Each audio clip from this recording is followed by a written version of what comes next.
So hopefully our file will be fine. And other than that, any question from what we taught this time? So yeah, we are starting with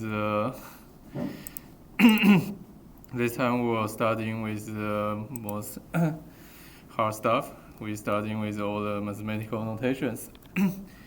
And hopefully this is a review for your linear algebra, and you are just familiarize yourself with this bracket notation. And yeah, so we have all the familiar linear algebra things like inner product, outer product, and eigenvalues, but now they are expressed in this bracket notation, which we really like when we do quantum computation. Okay. If there is no problem, then let's just keep going through the lecture note. I will do that. Yeah, later. Yeah. So let's see. So those are standard. So we have this notation to compute some number from your K-bra and the matrix. This kind of expression you'll see a lot. It's kind of like I don't know, inner product. And yeah, and you can express the norm of your vector as the inner product with yourself. And now the more quantum things are those x, y, z, or sigma x, sigma y, sigma z. They are called polymatrices. And yeah, you need to memorize them. So let's just say through them once again. Sigma x is 0, 1, 1, 0. Sigma y is 0 minus I, 0. And sigma z is 1, 0, 0 minus 1. And also this Hedman matrix is very useful too. You also need to memorize it. It's 1 by square root 2, 1, 1, 1 minus 1. And you'll see that it will be useful to change between x and z. Okay? Unitary thing. Okay, so let's quick review to this time. And also there are unitary matrices, which means the matrix times its dagger equal to identity. And trace, you should know trace. And now there is this computational basis we keep talking about, and it's basically the standard basis, the most natural basis of vector space. And is the first vector. So the first basis vector is you put 1 on the first dimension and 0 other place. And the second one is 0, 1, da da da. And okay, now there is something confusing. I should probably write the minus 1 here, but yeah, then or minus 1. So there is this internal computer science issue of whether you want to count from 0 or count from 1. And yeah, sometimes I will mix them up, but for now, let's say we count from 0. So n-dimensional vector space, we say the first basis is 0 and the second is 1, and the last one should be n minus 1. Okay, but yeah, depends on which one I think is more convenient. And sometimes it will be 1 to 1, sometimes it will be 0 to n minus 1. It's just a notation thing. Okay, and yeah, those. Wait a second. Okay, yeah, and you can see those are the most natural basis element you can think of. The first one in the first dimension, one in the second dimension, etc. There are n of them. Okay, so and the name here is this basis is usually called computational basis. And okay, about quantum mechanics, this will be the basis that kind of correspond to the classical state, right?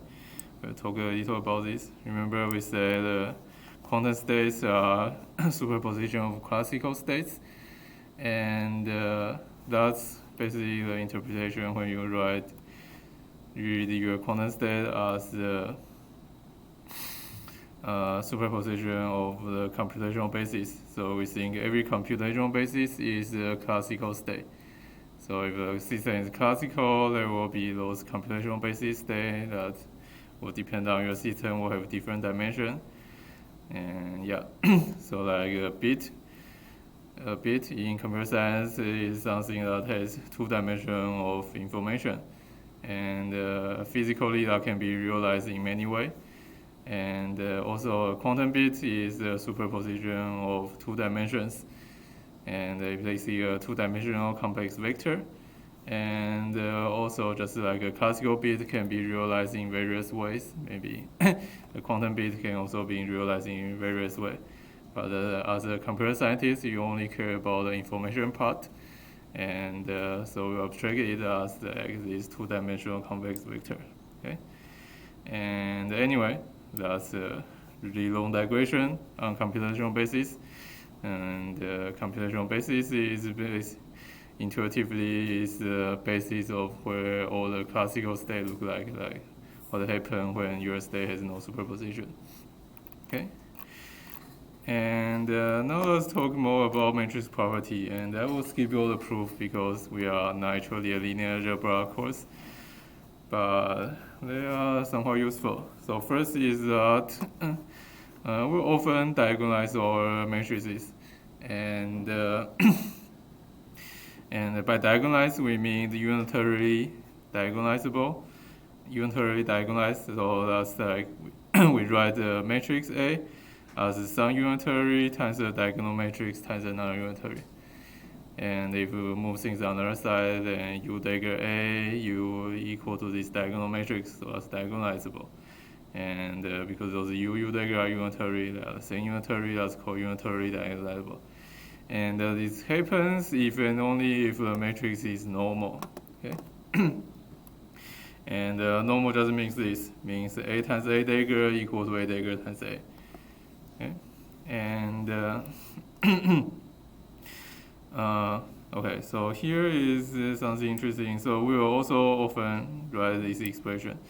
So if your A is diagonalizable, then you can actually write it in this nice bracket notation, where lambda I are all the eigenvalues, so basically all the values in this diagonal. So this lambda I bar and the lambda I cat are the eigenvectors in a color notation or in the or in a row notation, right? And remember those from your linear algebra, those U will be correspond to the eigenvectors of your matrix A. So here is a more picture way. And this U is first column will be your first eigenvector, second column will be your second eigenvector, etc. Yeah. And your D is written as all the eigenvalues, so lambda 1 to lambda n. So that's what happens when you diagonalize the matrix, and we'll write in this bracket notation. And well, the normal notation, this normal condition you don't usually see, but a lot of matrices that we care about satisfy them. So for example, Hermitian matrices. Remember, Hermitian means A equal to A dagger, then obviously A dagger equal to A dagger because they are both A squared. And unitary matrices. That's because if it's U, then U dagger into identity, then that also equal to U dagger U. Okay, we didn't actually prove that, but you can just believe me. Yeah, so nice to know Hermitian matrices and unitary matrices are diagonalizable. And that's really what we care about here. And there are little more things we can say about them. So Hermitian matrices, they are diagonalizable, and their eigenvalues are also all real. You can kind of just put this relationship into here, and then you see A equal to A dagger equal to D dagger, and that means D is diagonal, that means all those lambda are real. Okay, so that's the only if direction, and you can also prove the if direction. So if a matrix is diagonalizable and all the eigenvalues are real, then it's Hermitian. If you are a physics department, you will spend quite a lot of time proving about this. because you think Hermitian matrices correspond to physical observables, but here we just say this is true, and you can try this, or maybe we can do this in homework. Yeah. You can try this at home, or maybe we'll have a homework. And also, so that's Hermitian matrices. So basically matrices with real eigenvalues, and also unitary matrices. And unitary matrices, for some spoiler, it will correspond to how quantum system evolves. Okay? So basically, when a quantum system evolves, you hit it with a unitary matrix. And remember unitary matrix, once again, those matrices that U times U dagger equal to identity matrix. And those matrices that are diagonalizable and all the eigenvalue has known 1.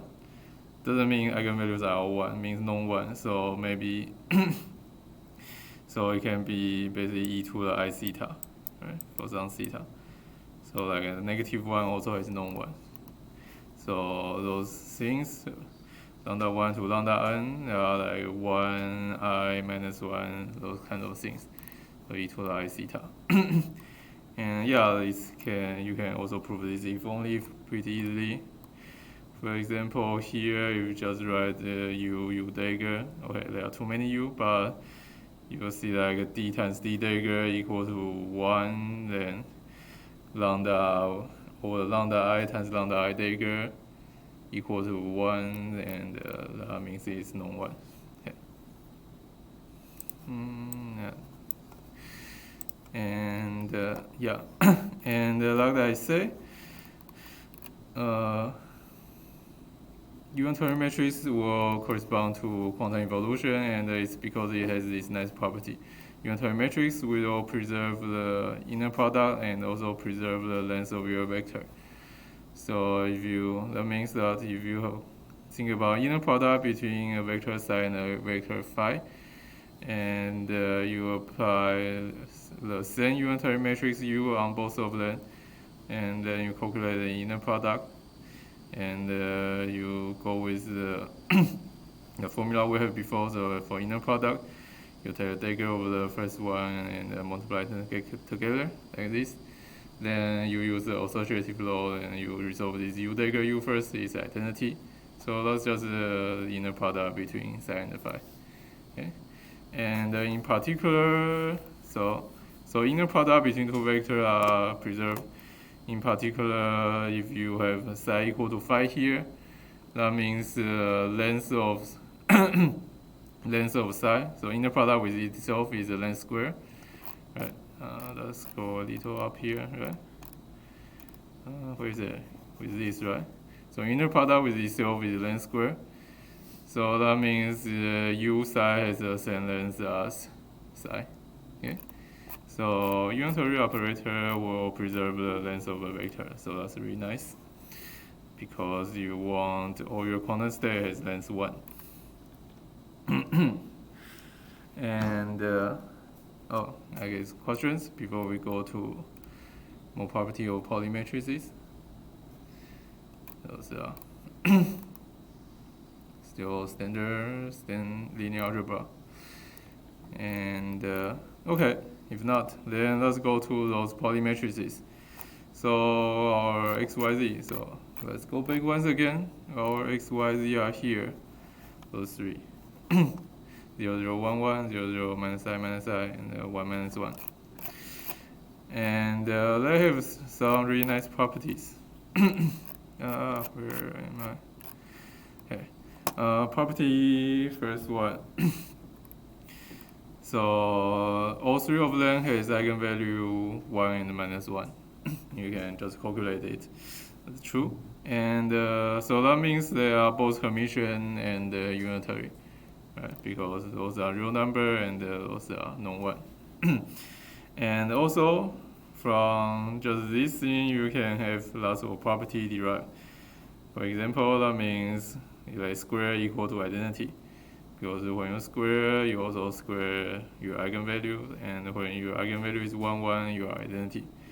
And you can also calculate determinant, that's the product of eigenvalues, so that's -1, and the trace is some eigenvalue equal to 0.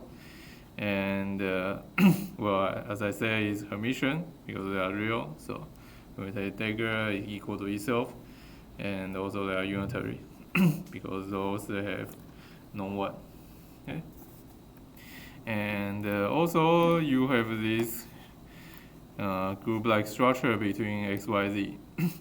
So if you have, so first is that they anti-commute. So if you have sigma x times sigma y, that will equal to negative sigma y sigma x.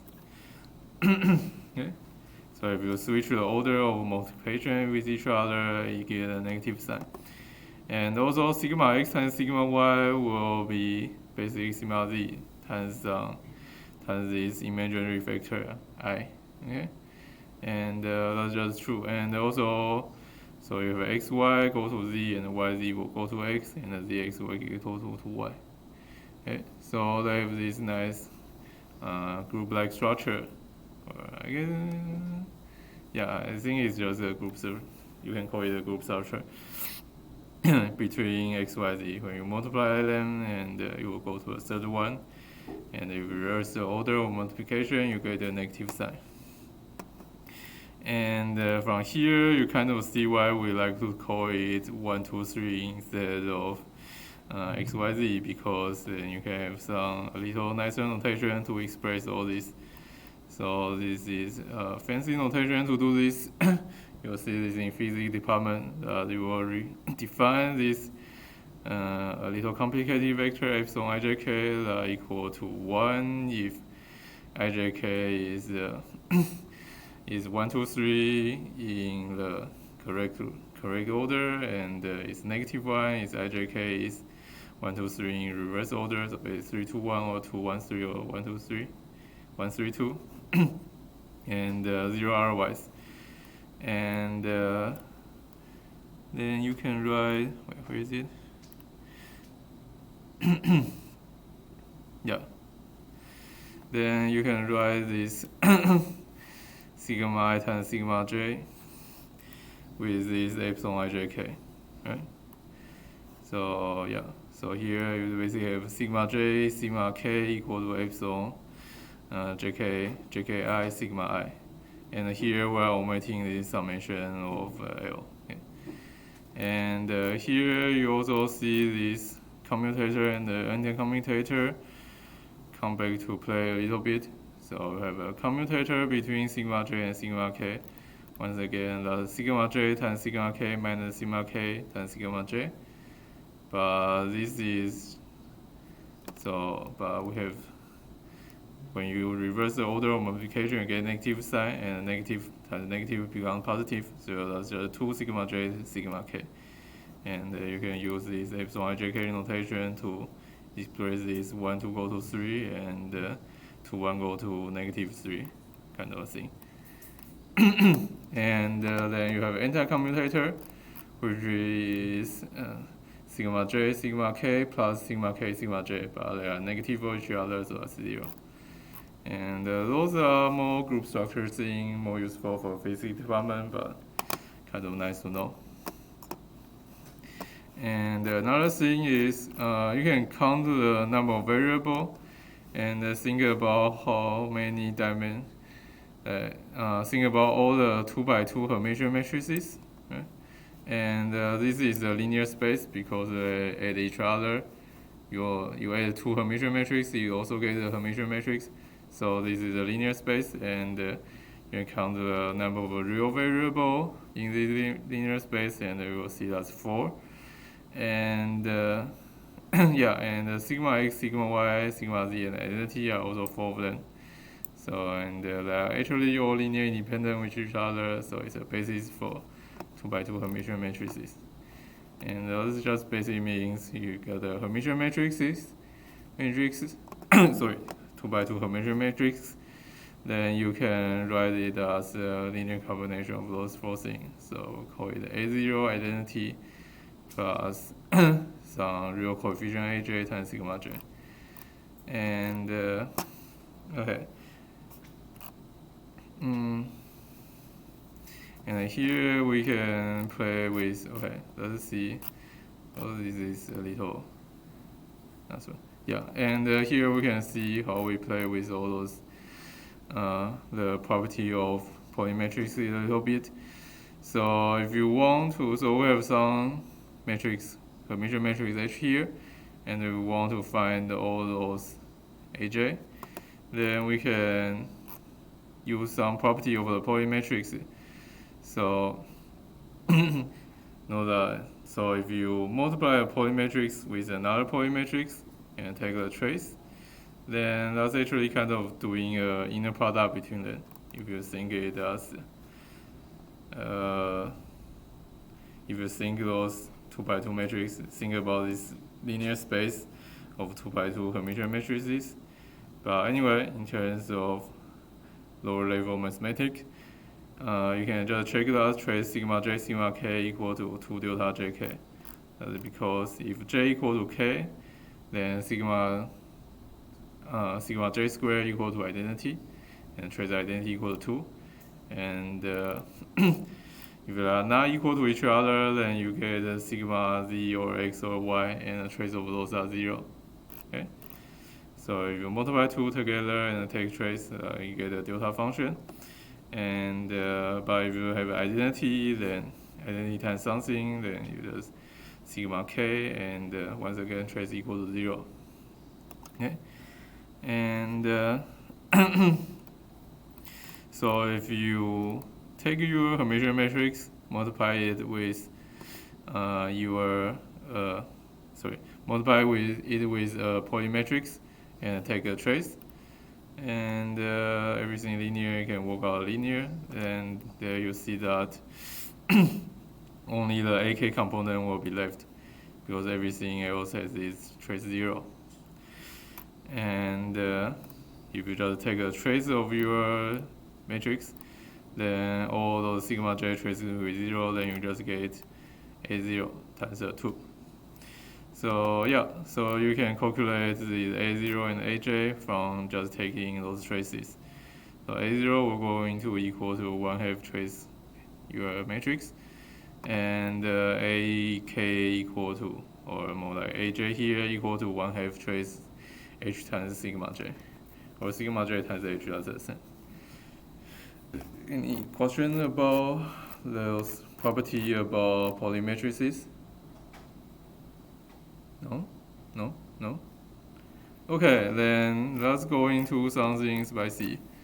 This you probably haven't seen before. So the tensor product is something we use a lot in quantum mechanics, but I believe you don't teach those too much in math classes.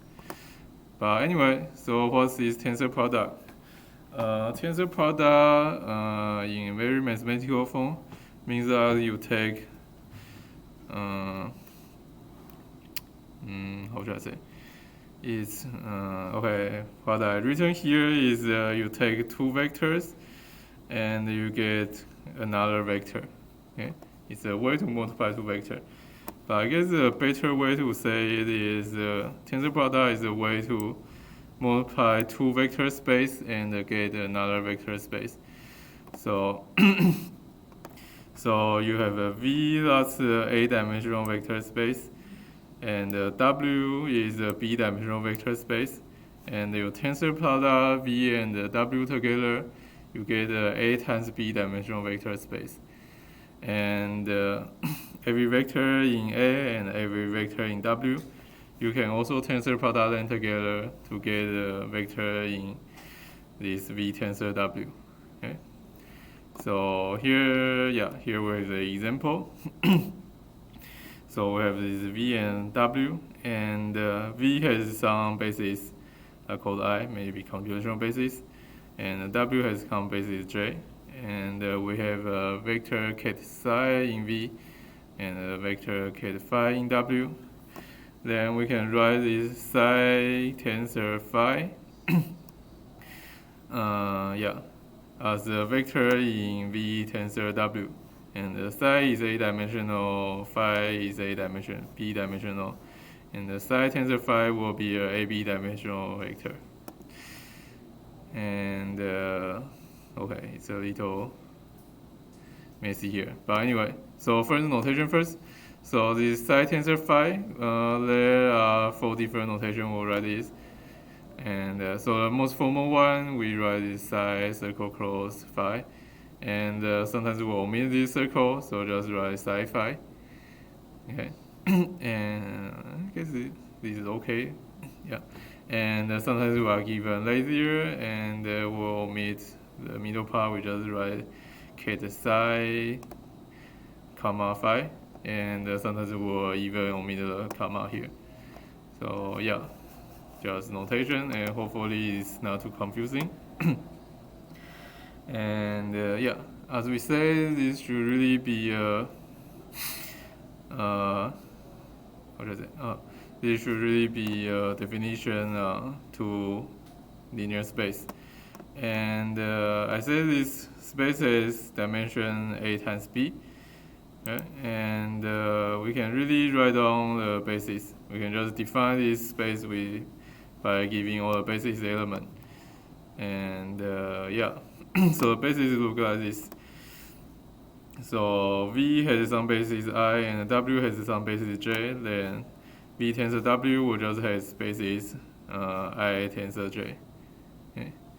And you see I has A option and J has B option, so I tensor J has A, B options. So wherever these Ij are different, they are also normal element. You see there are A times possibility, B times probability. So there are total AB possibility. So you have Ij and I prime J prime. Wherever Ij not totally equal to I prime J prime, you think that's a different basis element. Okay. So that's the tensor product space. And now we define how tensor product works on vectors. And well, it's kind of how you expect. So we just write everything basis. That's a lot easier than how math department do it. So yeah, basically you decompose your psi into into those I, and you decompose phi equal to those j.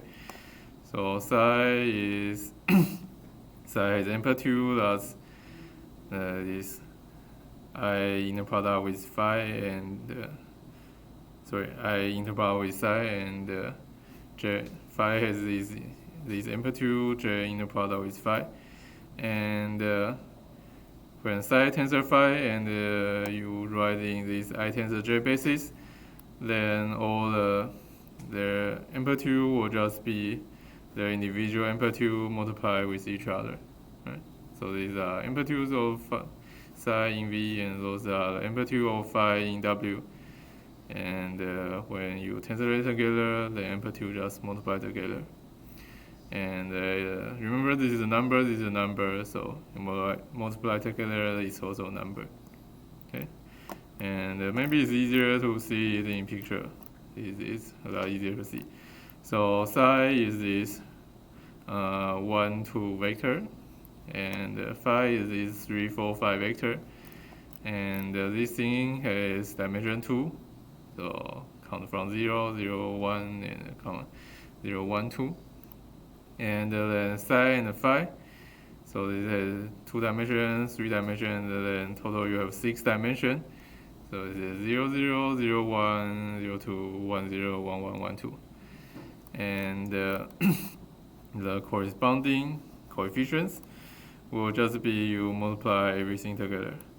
So for the 0 star thing, for the 0 thing, then you have 1 times 3, 1 times 4, 1 times 5, that's 3, 4, 5. And then you have 2 times 3, 2 times 4, 2 times 5, and that's 6, 8, 10. Okay? So yeah, that's the tensor product operation. You get a very large vector from 2 vectors. And yeah, then we need to set down a little convention for this. So basically how you list all the dimensions when you tensor product 2 space together. So let's say this is the dimension we are using. So you have something tensor something, then you then you go through then you go through the dimension of the second vector first. So this is 0, 1, 2, and then you go through 0, 1, 2 first. Then you change the 0 to 1, then you go through 0, 1, 2 again. Okay. So the ordering is you write the dimension of the indices for first vector, the indices for the second vector. Okay. So that's for vectors, and you can propagate, or that's for column vector tensor product. Then you can probably guess that there are going to be tensor product for row vectors and the matrices. But I'm skipping myself a little bit. Let's talk about some property just for this tensor product of column vectors or case vectors. And the first thing is bilinear. So you can think about you have a psi1 plus psi2 tensor phi, and that will be psi1 tensor phi plus psi2 tensor phi.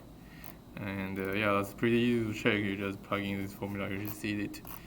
And so about bilinear, so it's linear in the first slot, and it's also linear in the second slot.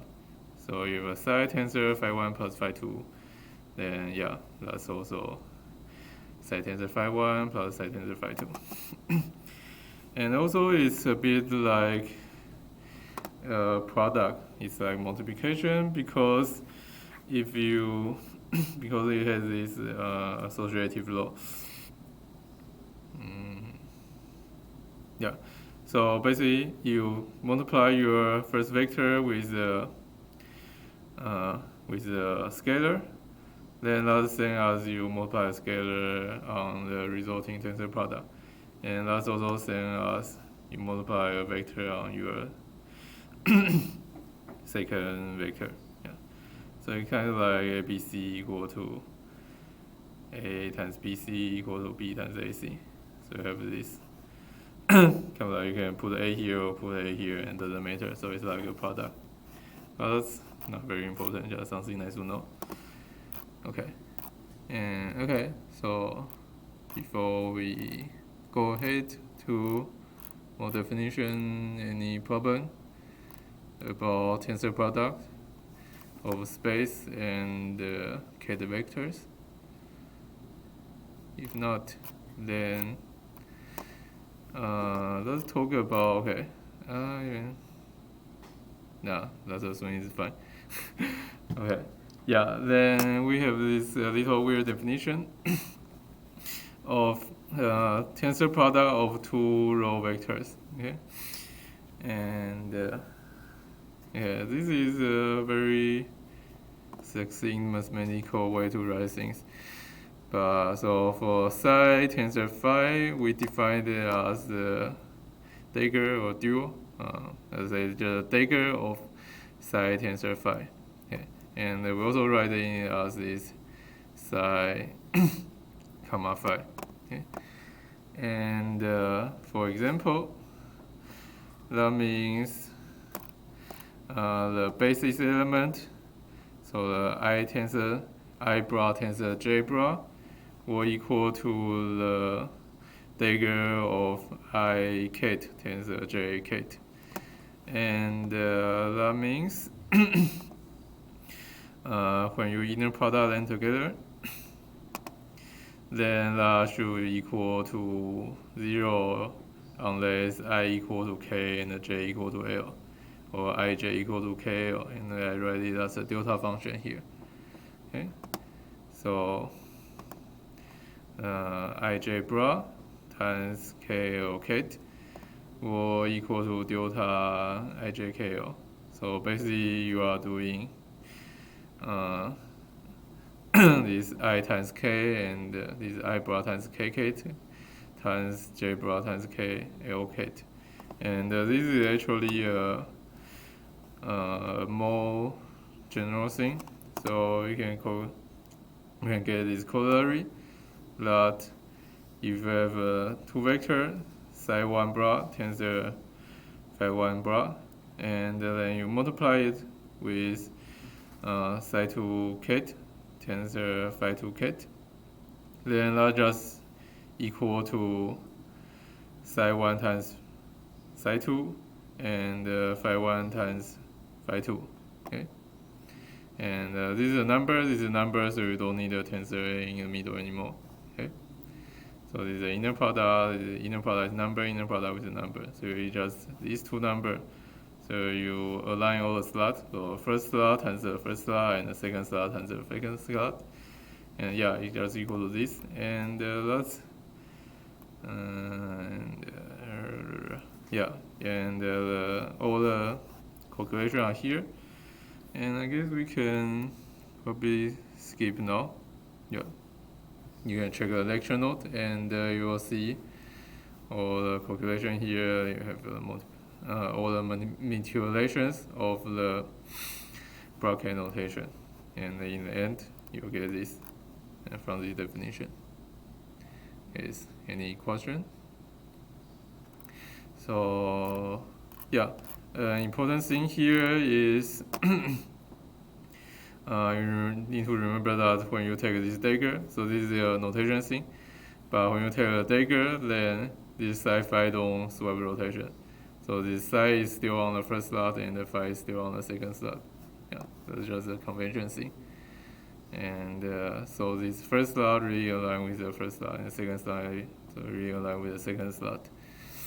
And yeah, so this is seen in the dual of V, and this is seen in dual of W.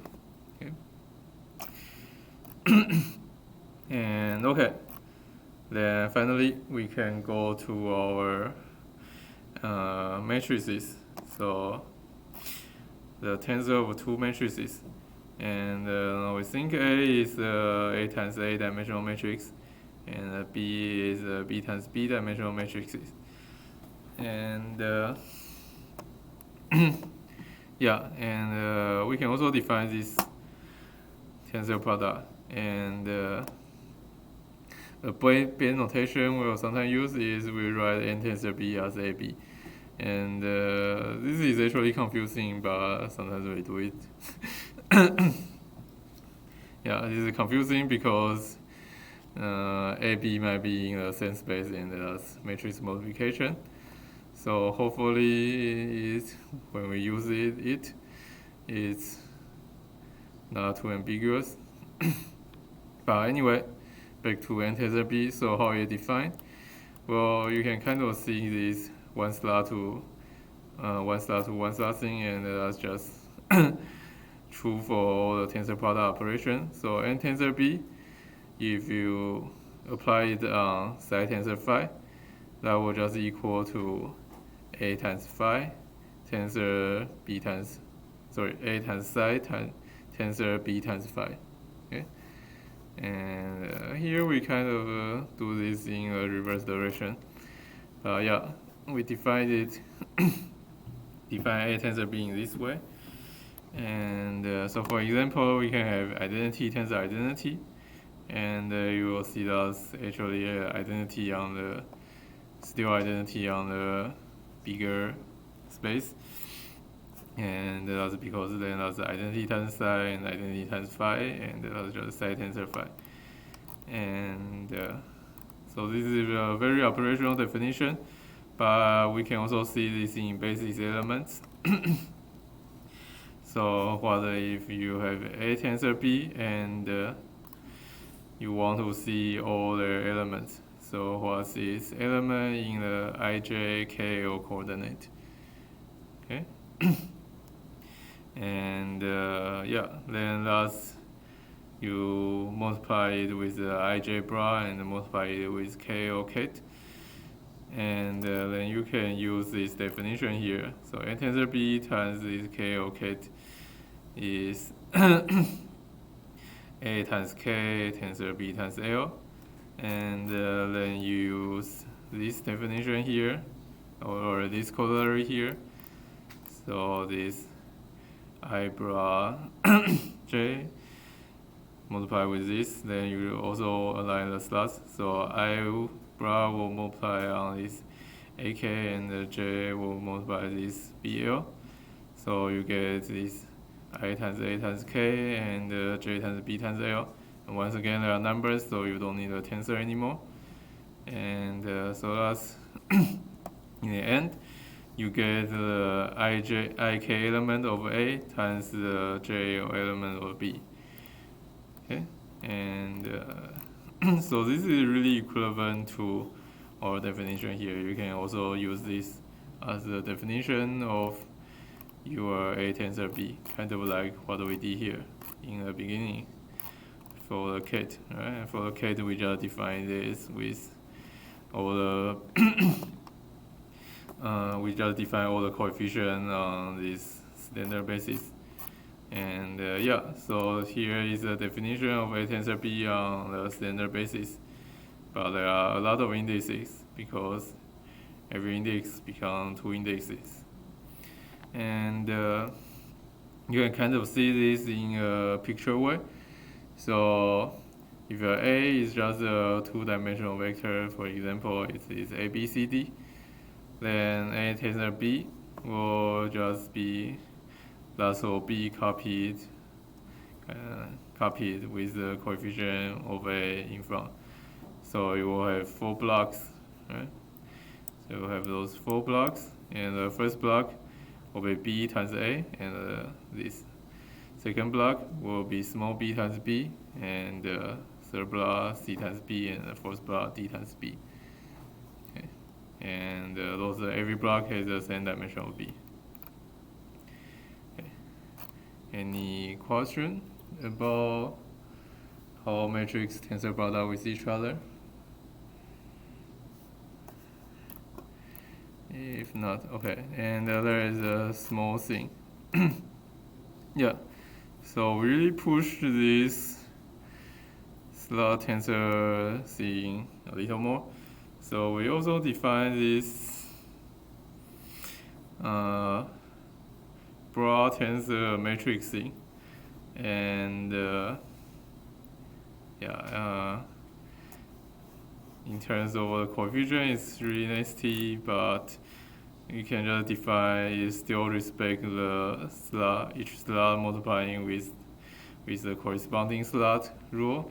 So if you have a psi1 tensor, another matrix, and times psi2 ket tensor phi, then you will have psi1 multiplied with psi2, and the identity multiplied with phi.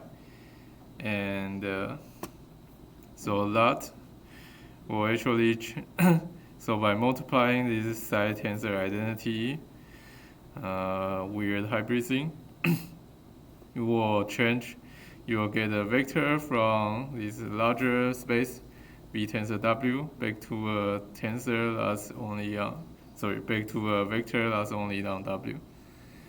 Okay, this is a little weird, but this is kind of where you start to see the Dirac notation being useful, because you do the natural thing, the Dirac notation, and it works.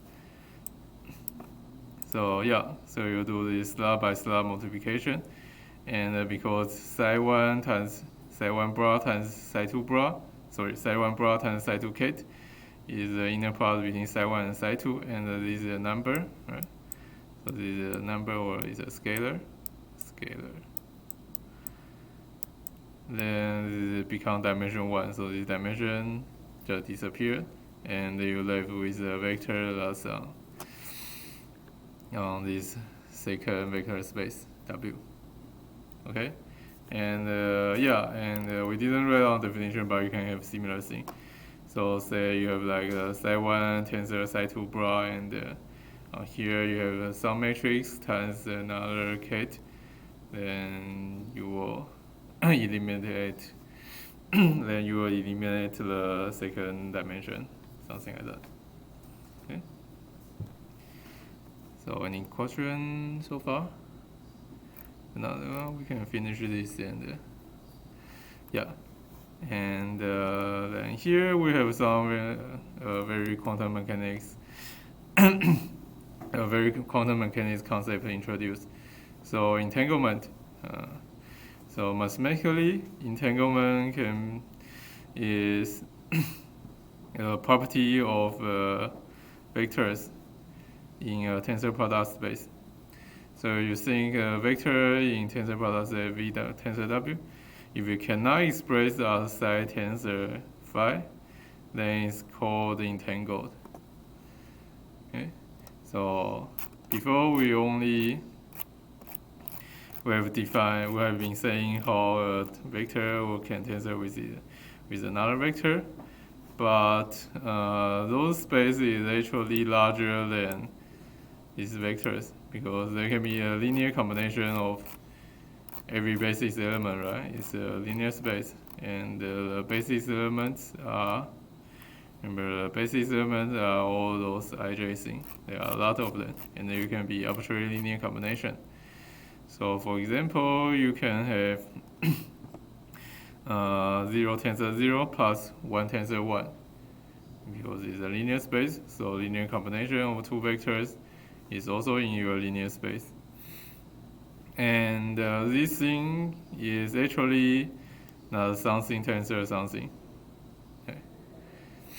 So yeah, so that's how things get interesting in quantum computation because you have those entangled vectors cannot be written as a vector in one space tensor another vector in another space. So you have something extra. Okay. And so if you have, and this might also be in your homework, or you can try to prove that this cannot be written as the product state. This is what we call product state. So a vector tensor another vector.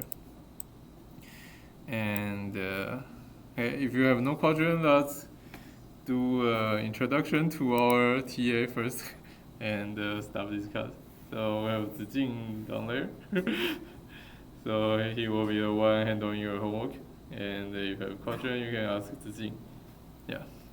And yeah, we can stop a little early now, and we will resume at 4:30, and we will start talking about postulates of quantum mechanics.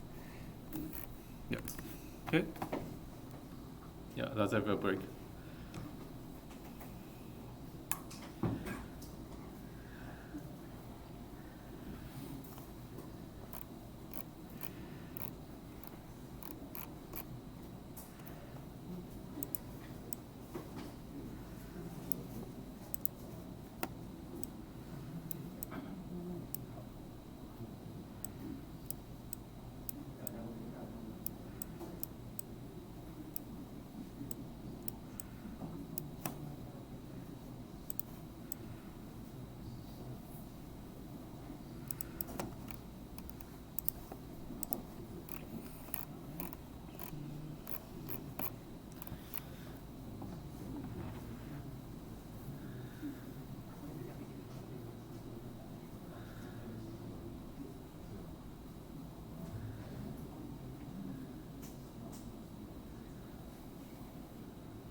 哪里？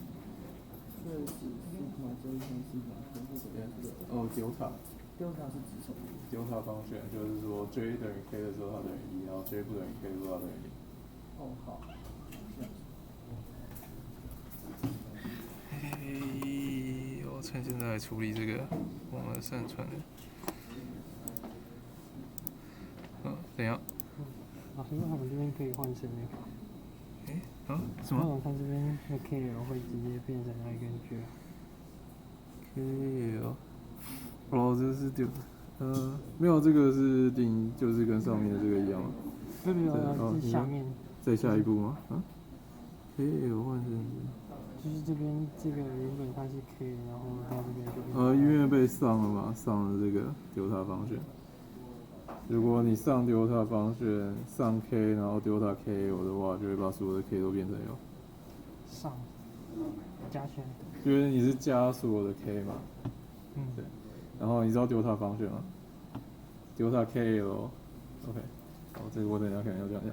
所以 delta KL 是 delta function，是说它是一个 function，有两个 input function，input KL，然后等一下，抱歉，我这里看错，它不是 delta KL，它是 delta IK 跟 delta JL。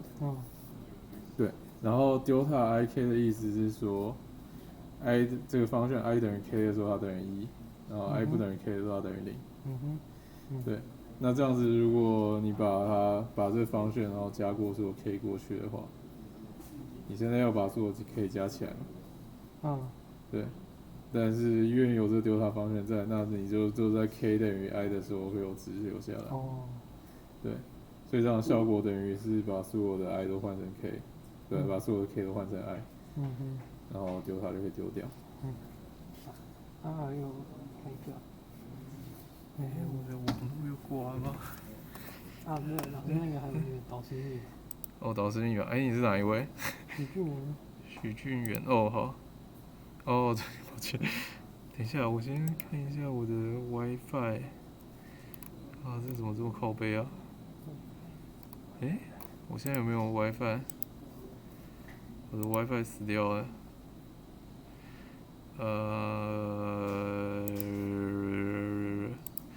你先问问题吧 ，WiFi 我在处理。这个 WiFi 怎么这么难用啊？还有这边这个 ID 是 identity matrix， 所以对，这样的话来说，它不是应该是一个 matrix 吗？对啊，它是一个 matrix。但它不是也是有 dimension 吗？对啊，它是有 dimension。那为什么到这边就没有这个？所以我说要分别乘起来嘛，所以这个要乘这个，然后这个要乘这个。对啊，那是。所以 size 乘以 identity 不就回到 size 吗？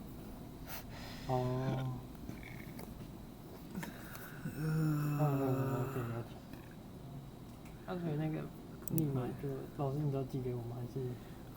对啊，我会寄给你。好，谢谢。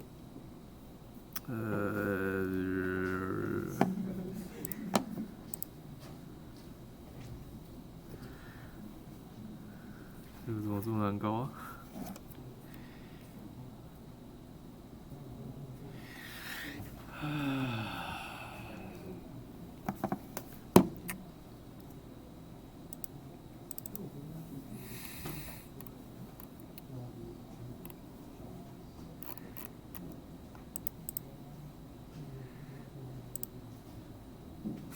什么东西啊！气死我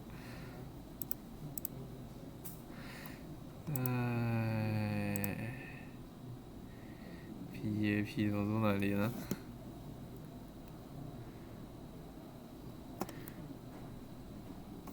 已连线安全，真的吗？复活了。那我先把这个关掉好了。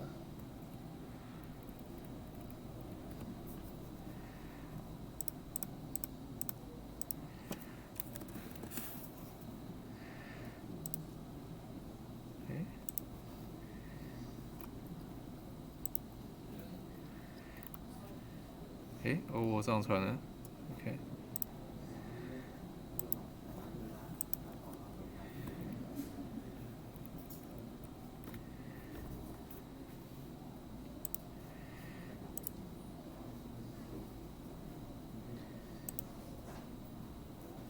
到底是有没有啊？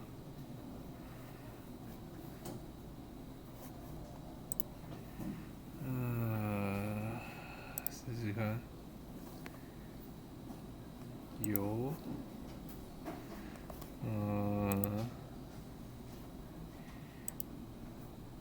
如何？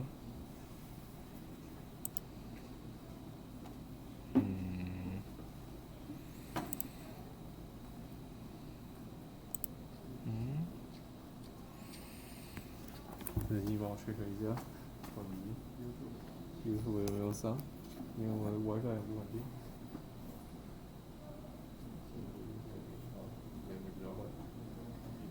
现在这个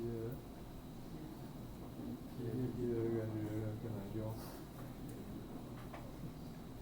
我刚刚已经连上了，可是它都没有关掉。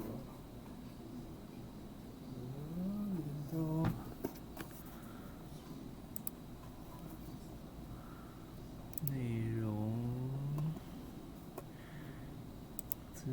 线。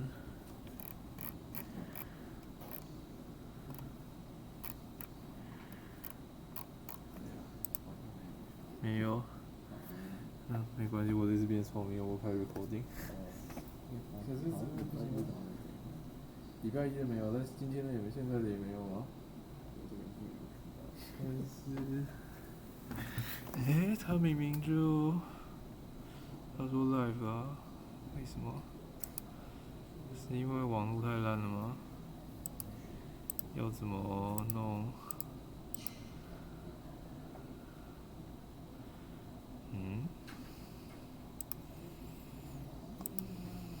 没有吗？可是我明明做法就是跟之前一样的。照着按。现在好像也，看我要重开始去吗？算了，感觉没有比较好。没有吗？我们等一下。我们等一下。一半线上一半那个。是没有啊，只是我想说还是录一下。OK。可是，不然我们等一下再来试一下这个 setup 吧。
这样。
Okay, let's resume.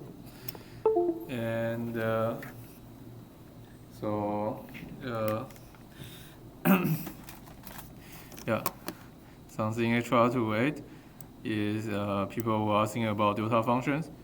So this delta jk is a delta function, which is a function defined by delta jk equal to 1 if j equal to k, and 0 if j not equal to k. And the delta function has this nice shifting property that if you summation of some function of jk times your delta function delta jk, then because delta jk equal to 1 only when j equal to k, so when you sum over k, this delta jk is equal to 1 only when you pick k equal to j. And so that will just turn you into your f of jk into f of jj. Okay, so you can cancel this delta jk and the summation of k, and then just replace every k to j in your equation. So that's the kind of operation you will do. So that's the operation you do here, and the operation you will do down here. Okay, so it's delta ij, delta kl. So this thing is, let me pull this out again. This thing is equal to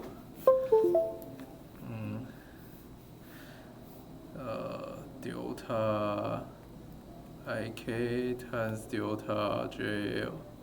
So I need to equal to k and j need to equal to l for this to be 1. Okay? Any question?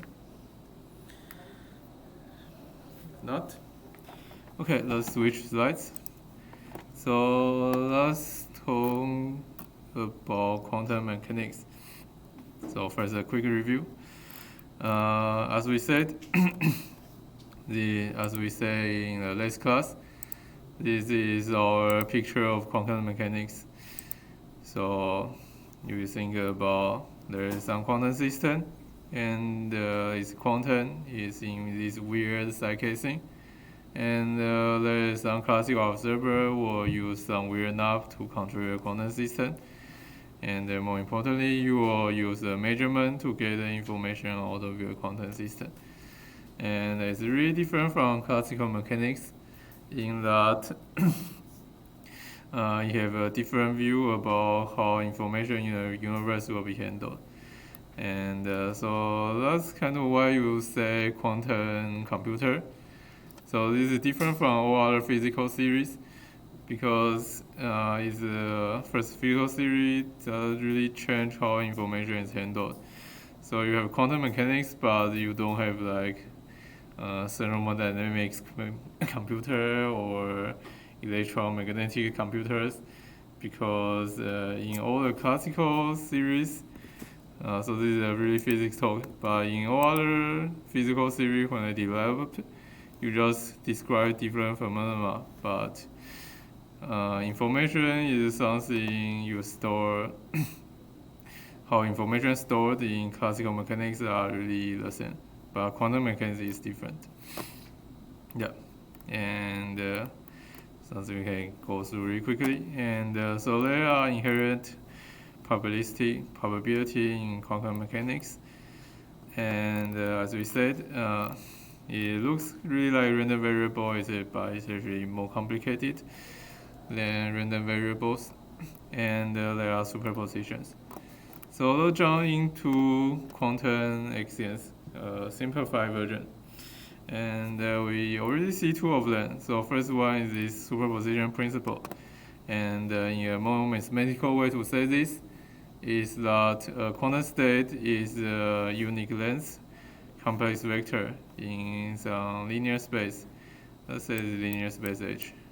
Okay, and we're seeing lots of complex vectors, and we'll often write them as this ket psi. And for example, we have a vector in three-dimensional space here, and it's a0 times k0, a1 times k1, and a3 times k2.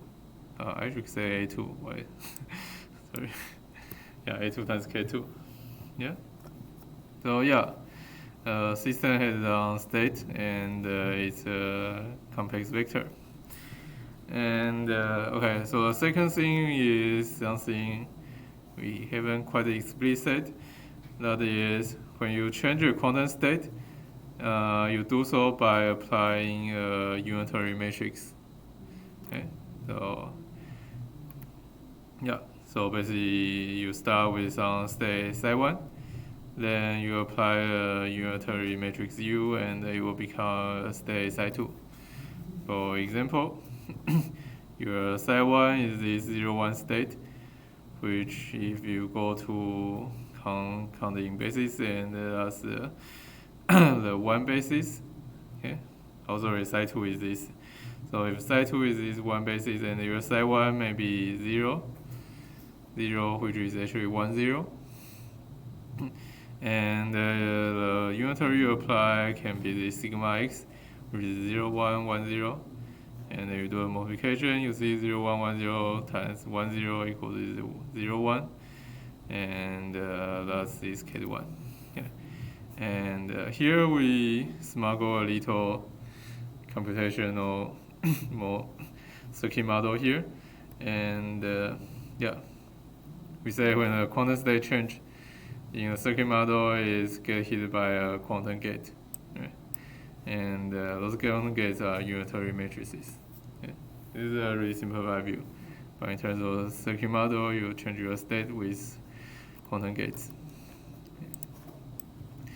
And yeah, we also smuggle the time being discrete here by talking about circuit model, because more general quantum mechanics, time is continuous, and you need to think about how your state evolve each time.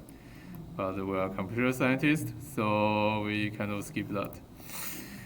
And then there is this computational measurement we talked about on the first day of class.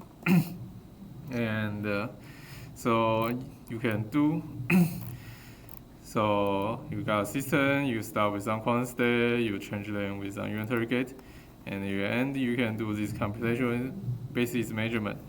And when you do it, it will collect your quantum state into these computational bases.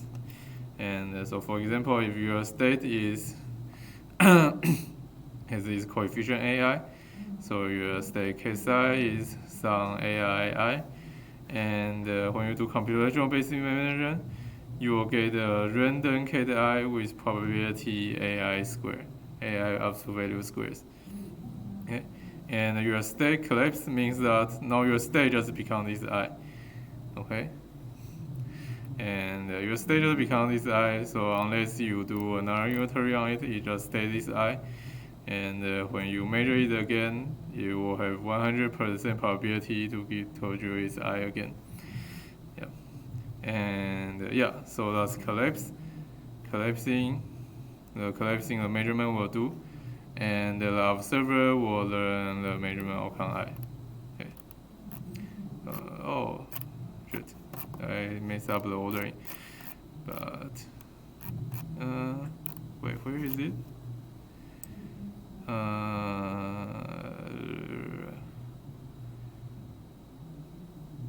Okay, anyway. So I messed up the ordering, so let's write it here. So we have, so those three things are, well, basically from this, and you already know what quantum mechanics for quantum computation work. But let's do a 3.5 here. Okay, 3.5 is a tensor product we keep talking about. So you have two quantum. So when two quantum systems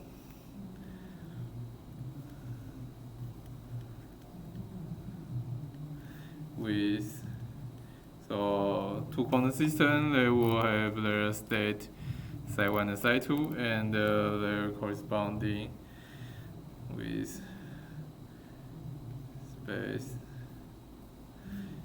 h1 and h2 interact.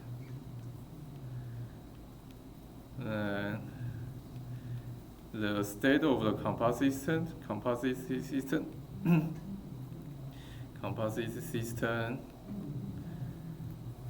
is in H1 tensor H2.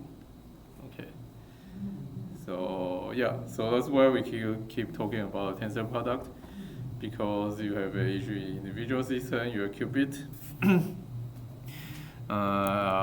or in two-dimensional system, two-dimensional space, and then you consider all the qubit together, there will be this tensor product space, and the last will be a 2 to the n-dimensional vector space.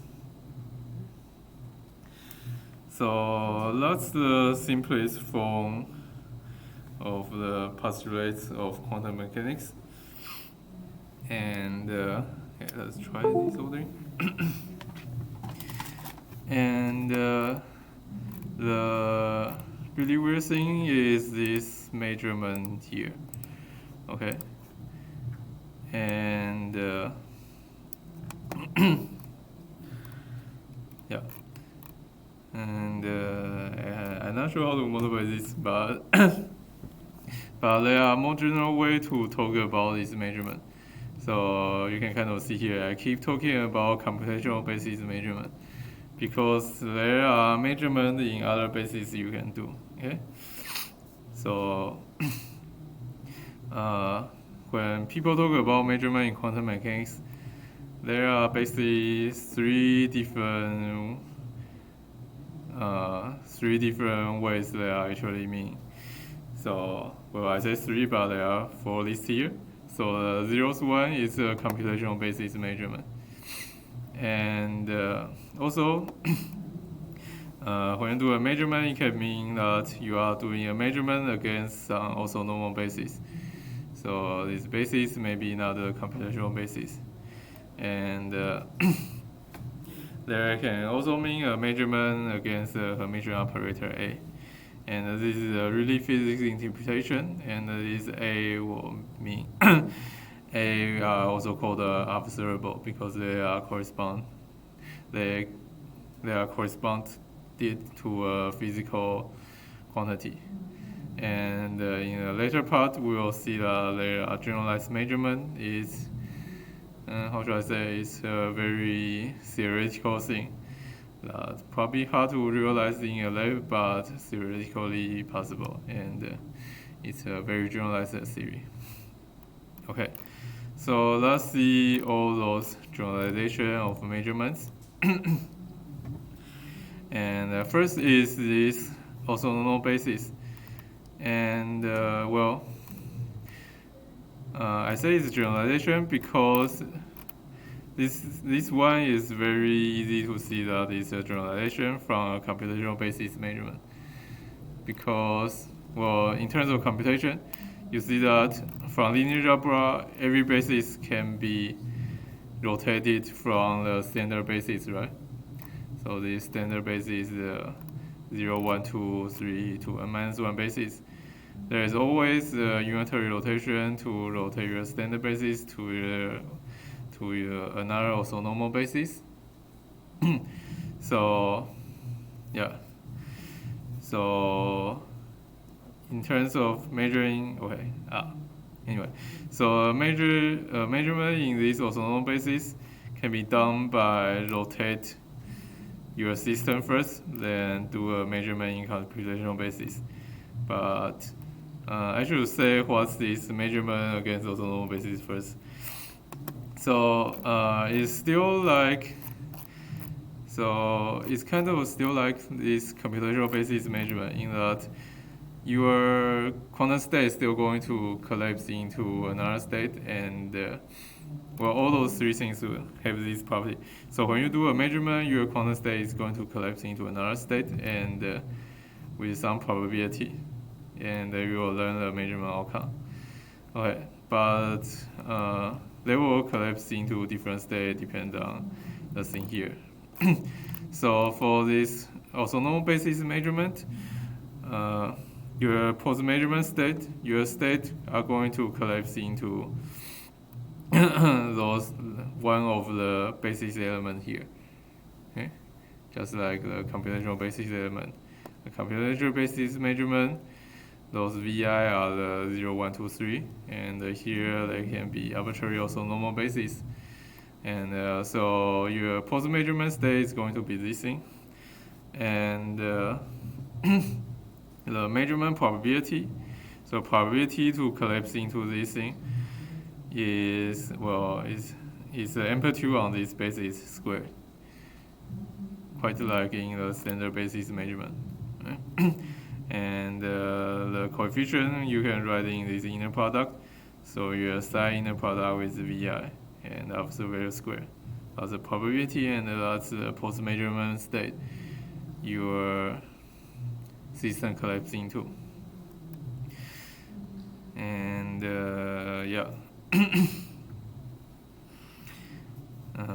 here is another way to see this. So you can write your vector psi as coefficients and your basis. And your psi is a unit vector, so all this AI should have amplitude squares onto 1. And the nicely correspond to the sum of those measurement probability equal to 1. And as we said, computational basis is also normal basis. So our computational basis measurement is also an example of this. So your psi equal to A0 plus B1, and you measure in this 0, 1 computational basis. Then you get the probability to collapse into 0 is A absolute value square, and the probability to collapse into 1 is B absolute value square. And also you can change to another basis. Say now I haven't defined this. Yeah, I haven't defined it, but you can also measure in this plus and the minus basis. And plus is just a vector of 0 plus 1 and normalized times square root, and minus is 0 minus 1 times square root. Let's write it down. Yeah.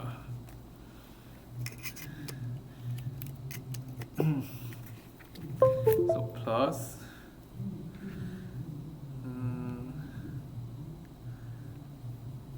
so it's plus here.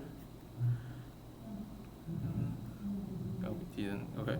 Anyway, so plus is the eigenvector of sigma x. But anyway, plus is 1 over 2 and 1, 1. And minus is 1 over square root 2, 1 minus 1. Okay. And yeah. And then you can do the inner product. And you see that when you measure this psi in plus minus basis, well, then you will collapse into plus or collapse into minus, and with this probability or that probability. Okay. Question? No. Okay. Then there is the second level of generalization of measurement, and so for the first measurement, we'll describe it with some orthonormal basis, and this is also called, I'll give a name here. So this is called projective measurement. Actually, it's a little weird. Yeah, it's okay.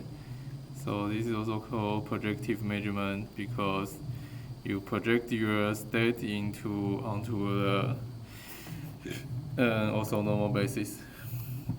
And the second one is very physically motivated measurement. That is, you measure some operator A. So this Hermitian operator A usually corresponds to some physical quantity. And remember, A is a Hermitian matrix, means that A is diagonalizable with real eigenvalues. So in terms of Blockhead notation, means A equal to some I lambda I, and those projector onto I. So VI Kate, VI bra. Okay. and lambda I is real means that it's some physical quantity, and or is unitary diagonalizable means that those vi, all those eigenvectors, actually form an orthogonal basis. Okay. And measurement of A is very similar to measurement in all those vi, in the basis of vi. Okay. And yeah. So as we say, A corresponds to some physical quantity. And what happens in measure A, as I say, is very similar to measurement in this basis. And so what happens is that with probability, Vi in the product with psi square. Yeah, so the collapsing part is same as this projective measurement. Your state will collapse into Vi with this probability, and then you will get all the eigenvalue lambda I. And yeah, lambda I will correspond to your physical quantity, and so you will say this lambda I is your measurement result. Yeah, so state collapsing into Vi, and then you get this value lambda I. So for now, it's just a semantic difference. So instead of saying you get the ith outcome, you just say you get the outcome equal to lambda I. That's really doesn't depend on your state, right? It just depends on this A. Okay. And so for now, this is just different interpretation of your measurement. There is no computational difference, right? You have measure a state, and you get the same thing with the same probability, and you are just interpreting your outcome differently. Anyway, so that's how some of the more physically motivated paper will say. And for example, this sigma x, you can check that. So the sigma x is this plus state tensor, is projected onto plus state and projected onto minus state. And yeah. So for now, so I keep saying this, and hopefully, then I'll just write this down. So if you haven't noticed, so psi equal to projector onto psi. Because if you apply this onto psi, you will get psi out. And you apply this onto anything orthogonal to psi, you will get 0. Okay. And anyway, so back to this x. And x equal to projector onto a plus and minus projector onto minus. And you can check it yourself later. And anyway, so this is plus 1 eigenvector of x is negative 1 eigenvector of x. And so when you measure x, your measurement result will be this plus 1 and minus 1. And the probability and the collapsion are basically what same as you measure in this plus minus basis. So kind of like this thing. Okay. And then there is this expectation value concept. That is the expectation value of your observable A. And that's the and yeah, then that's the probability of getting some measurement outcome and the value of your outcome. So just sum over I, pi. So just average those on the I according to your measurement probability. And you can check that. It actually has this nice formula. It's your state and sandwich your operator. Okay. So that's really nice. And now there is something different. Okay. So something different from the basis measurement is that when you measure an operator, your eigenvalue can have degeneracy. Okay. That means that some eigenvalue might just equal to another eigenvalue. Okay. So, and when that happens, then the corresponding eigenvectors are not unique. So, for example, A can be equal to this 2, 1, 1 diagonal thing, right? And you see that this 1, 1 part, and this 1 equal to 1. And that means that you don't have a unique eigenbasis for A, because for the second and third dimension, so any basis for those two dimensions is eigenvector for A, right? For example, so lambda E, so the eigenvalues are 2, 1, 1 here, and so you can have an eigenbasis that's 1, 0, 0, 0, 1, 0, 0, 0, 1, right? Those are all eigenvalue of A. But you can do some rotation here, so instead of 1, 0 and 0, 1 here, you can have 1 over square root 2, 1, 1 and 1 over square root 1 minus 1. This is also no basis of A. Okay. So when you do a measurement of A that look like this, are you actually doing a measurement on this basis or that basis or any other rotation on here? You don't really know. And the answer is neither of those. Okay. So when you have this exact degeneracy happen on your operator, instead of projecting into an eigenbasis, you project onto the subspace. Okay. So instead of projecting into either this and this thing, you basically apply a projector onto this two-dimensional space that has the same eigenvector, so there is same eigenvalue. So let's do this example. And so this thing has really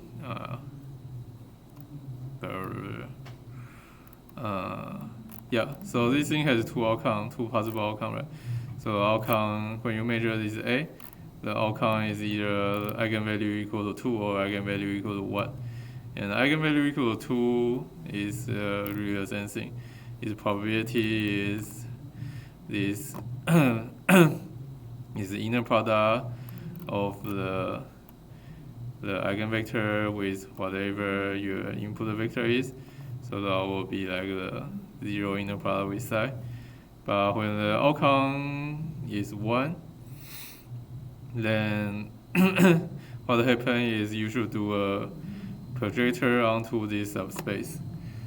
So the probability of you get outcome of lambda of eigenvalue equal to 1 is projector into this space.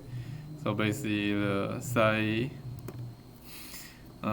is psi inner product with 1 square plus psi inner product with 2 square. And as I said, that's psi projected onto this space square. And the projector onto this space is really the sum of projector onto all the eigenvector here. Right? So I guess this one here is the important equation. We are doing this thing. We're doing this projector.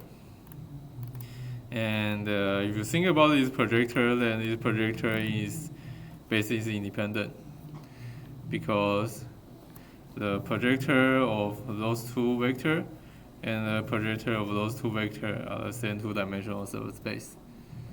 Okay.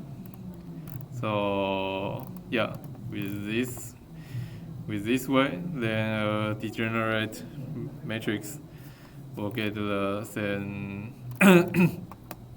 measurement outcome and the measurement probability. And the post-measurement state will be this P1 psi.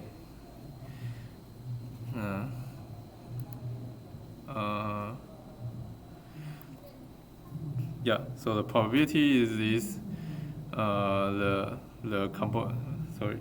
probability is the amplitude of your vector on this subspace squared, And the post-measurement square state is also the projection of your state into the subspace, but renormalized to have norm 1.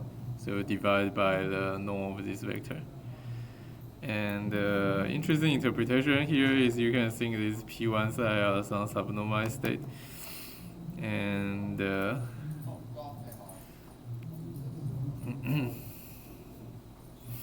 yeah, and it's kind of like a state and some probability. It is normalized state. Let's say. So you can think some normalized state is psi tilde as some state, some normalized state happening with probability that's according to its amplitude. It's a side that we can think about later. Okay, and then degeneracy actually happens. So you might think that the degeneracy you need the eigenvalue to be exactly the same. And that might that probably never happen, right? Because if they change from 1 to 1.01, then they are not degenerate anymore, and if you do measurement, you actually distinguish them. But actually, degeneracy will happen in very natural example. And that's where tensor product comes in. Okay? So remember when you have tensor product, when you have a composite system that's combining many systems, then everything is tensor product with each other. And a good example of the degeneracy happen is when you measure the operator z on first qubit and doing nothing on second qubit, and that will corresponding to measuring z1 tensor identity 2. So you are measuring z on first qubit and not really measuring anything on second qubit, and correspond to measuring z1 tensor identity 2. And if you write down the matrix of the z1 tensor I2, and it's a 4x4 matrix, and and that will be this I here times z. Okay, so it will be this 1 1 -1 -1 matrix. And then here you see that z1 tensor I2 is really degenerate because this 1 and 1 is degenerate, and this -1 and -1 degenerate. This degeneracy comes from you are doing nothing on the second qubit. And so there are some quantum information will be left on the second qubit, and that's why you got this two-dimensional degeneracy. And so here with an example. So if you measure z1 tensor I2 on this product state is A0 plus B1 tensor C0 plus D1. Right, so the first qubit is in A0 plus B1, and the second qubit is in C0 plus D1, and you measure z1 tensor I2. And you kind of expect that, well, those two things are actually not interacting with each other. You are expecting that this is just same as measuring z1 on this thing, right? And this should just be left alone. And that's exactly what happened. So it's just measuring z1 on A0 plus B1, and measuring z.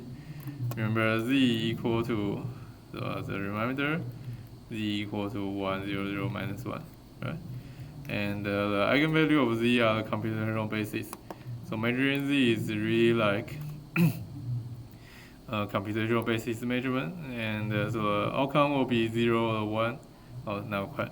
The post-measurement state will be 0 kT or 1 kT with probability a squared and b squared. And the outcome, because we are measuring z, the eigenvalue are 1 and -1. So the outcome will be 1 or -1. And the post-measurement state, so the first qubit will get collapsed into 0 or 1, as we said. And the second qubit really left alone. is still C0 plus D1 and C0 plus D1.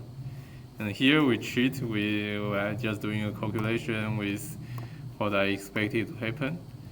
But you can check everything carefully, just write down the 4x4 matrix of everything, and you should see that this is what happened. When you do this measurement, this is also a 4-dimensional vector. Okay. Question on this measurement. Okay. And the third one, okay, I guess I can talk about it here. Yeah, the third one is a generalized measurement. It's kind of hard to motivate it, except that it's the most general thing you can do. But we're going to see, on next PDF that you can do this generalized measurement by doing some computation on your system first, then do measurement, then do computational basis measurement. So those are possible computation you can do, and they are really general form. And anyway, so the generalized measurement are parameterized by a whole bunch of matrices, Mi. So this is a set of matrices, I should say. So matrices, okay. And for those matrices to represent a valid measurement, they need to satisfy some properties. I guess only this property. They need to satisfy that when you sum over Mi dagger times Mi, they need to become the identity matrix. Okay. So for example, if Mi's are projectors and projected onto identity, then that will look a lot like what you are doing for the operator measurement, observable measurement.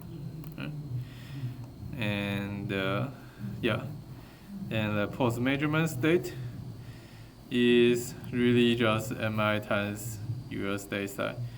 This is a normalized state. So from the interpretation we see before, so the post measurement state is this, means that the probability you get this is the known square of this thing. So probability of getting measurement outcome I is the known of Mi times psi square, and you can use the inner product interpretation of the known. So that's psi, Mi dagger, and Mi at psi. And also the post measurement state should really be normalized, and you can normalize it by dividing it this state with this known. So the post measurement state, normalized is this thing, and its probability is this thing. And this is the most generalized measurement you can do. Any question about all the possible quantum measurement? And yeah, we skip the thing. So we skip the derivation, but they are computationally equivalent to computational basis measurement, in the sense that if you know those Vi or know this A or know this Mi, then there is something you can do to your quantum system, then do the computational measurement, basis measurement, and then you can get and do some classical post-processing, then you can get the same outcome. But it's also nice to think about it in this way. And I guess for the degeneracy, it's a little more complicated. You need to think about measuring subsystems. But anyway,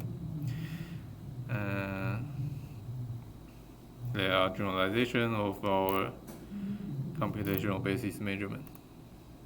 Okay, if there is no question, then now we have a more generalized measurement. We can state our postulate in so this is how Han-Hsuan and Tran, our book, actually state a postulate of quantum mechanics. in a very general form. Okay, as we write here is chapter 2.2, and postulate. So first one, we associate every isolated physical system with a vector space. A complex vector space with inner product. Okay. So every system we think there is a vector space, and the space, well, the space is a Hilbert space. So this is some mathematical definition here, but that we will not go into detail. But what you need to know is this vector space will often call it Hilbert space, although it's a little abuse of notation, but that's what we do.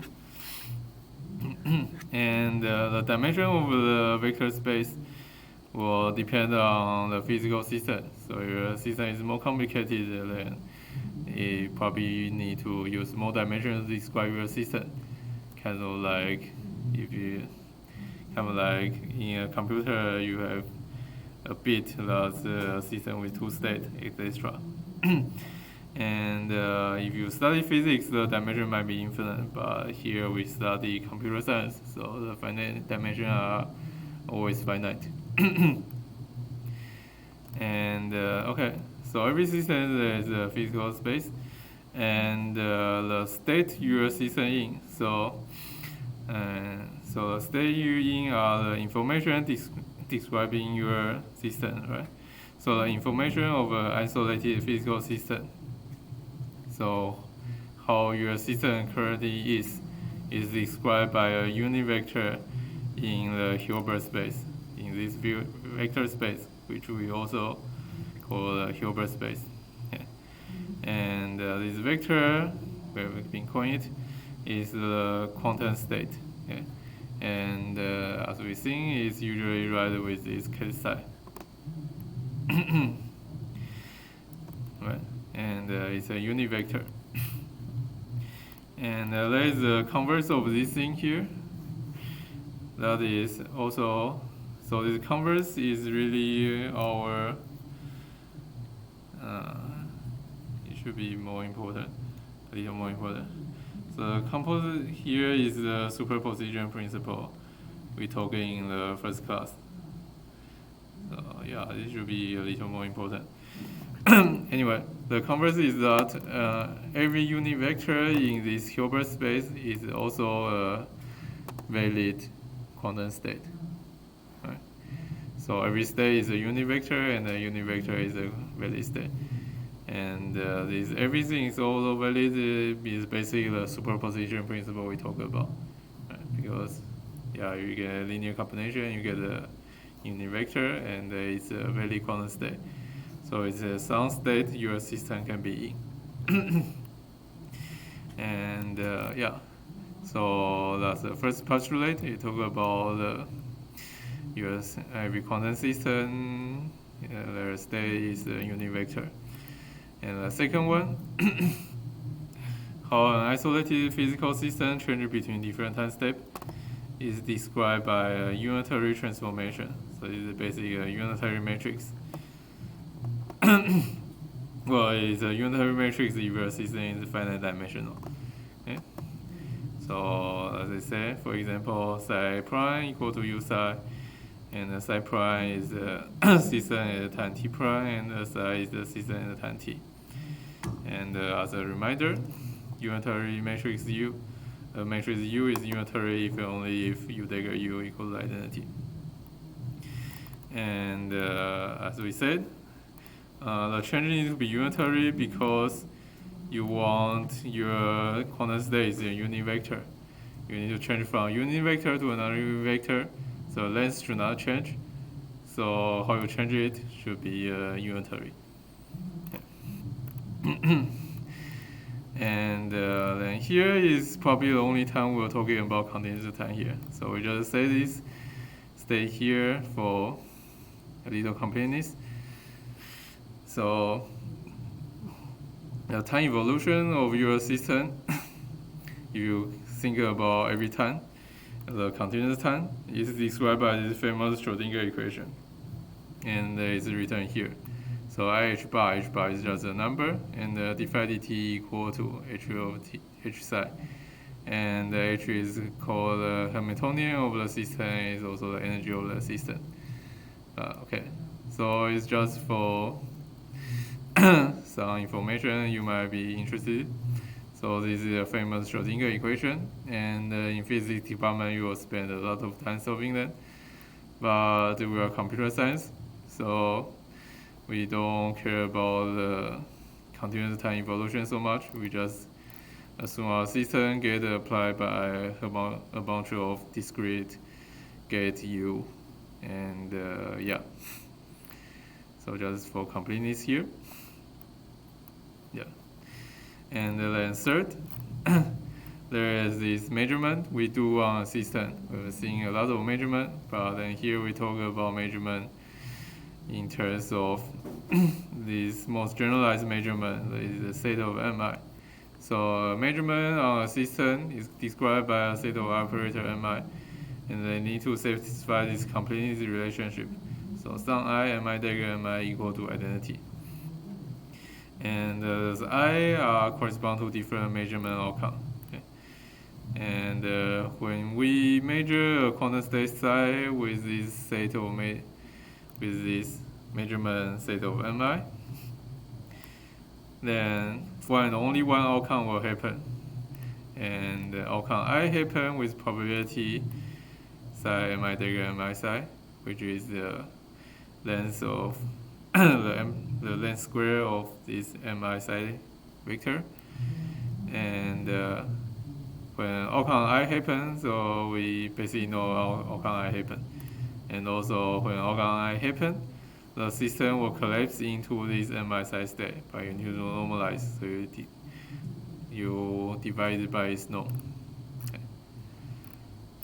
And oh god, so I guess question about this general and detailed postulate of quantum mechanics. And yeah, so this is quantum mechanics. You should be able to derive all the quantum computation from here by yourself now. Anyway, but actually there are more computational theory to learn. Yeah, but those are the principles. Okay, if not, then let's see how many examples I can go into. Okay, let's go into example. So we have been talking about this a lot. So two-dimensional space, and it's also written as C2. So if your space, so let's say your system have a Hilbert space, and it's finite dimensional, and the simplest one is, well, simplest one is one dimensional, but it's really boring.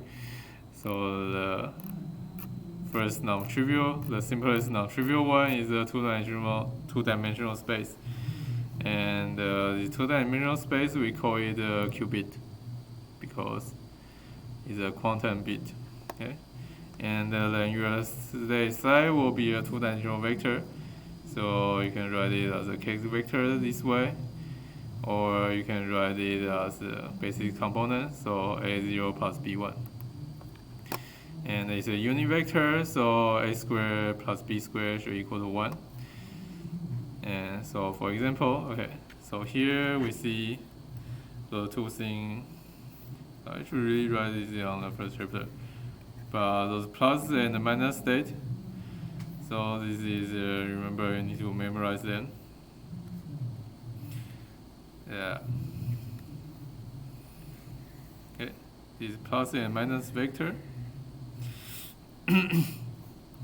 They are unit vectors. The plus vector is 1 over square root 2 over 0 plus 1. The minus vector is 1 over square root 2 0 minus 1. You can easily check that they are unit vector. Okay.